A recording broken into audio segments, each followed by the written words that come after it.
السلام علیکم، بسم اللہ الرحمن الرحیم۔ مختصر اسلامی سوالات اور جوابات۔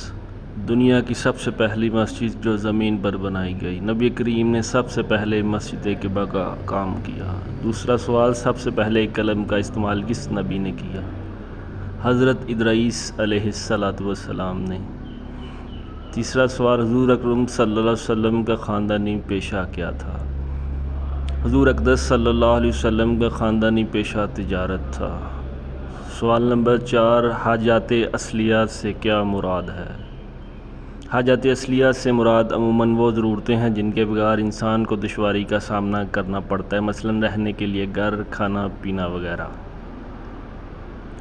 سوال نمبر 5، قرآن مجید کے مطابق دوزخ کے کتنے دروازے ہیں؟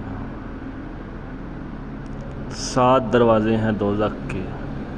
سوال نمبر 6، خانہ کعبہ کا نقشہ کس نے تیار کیا؟ حضرت جبرائیل علیہ السلام نے۔ سوال 7، قرآن مجید کا اردو ترجمہ سب سے پہلے کس نے کیا؟ جواب، شاہ رفیع الدین نے۔ سوال 8، قرآن مجید میں اعراب یعنی زیر زبر اور پیش کس نے لگوائے؟ جواب، حجاج بن یوسف نے۔ سوال 9، قرآن مجید میں کن کن مساجد کا ذکر ہے؟ مسجد حرام، مسجد قباء، مسجد اقصی اور مسجد ضرار۔ سوال 10، وہ کون سے صحابی ہیں جن کا نام سورۃ الاحزاب میں آیا؟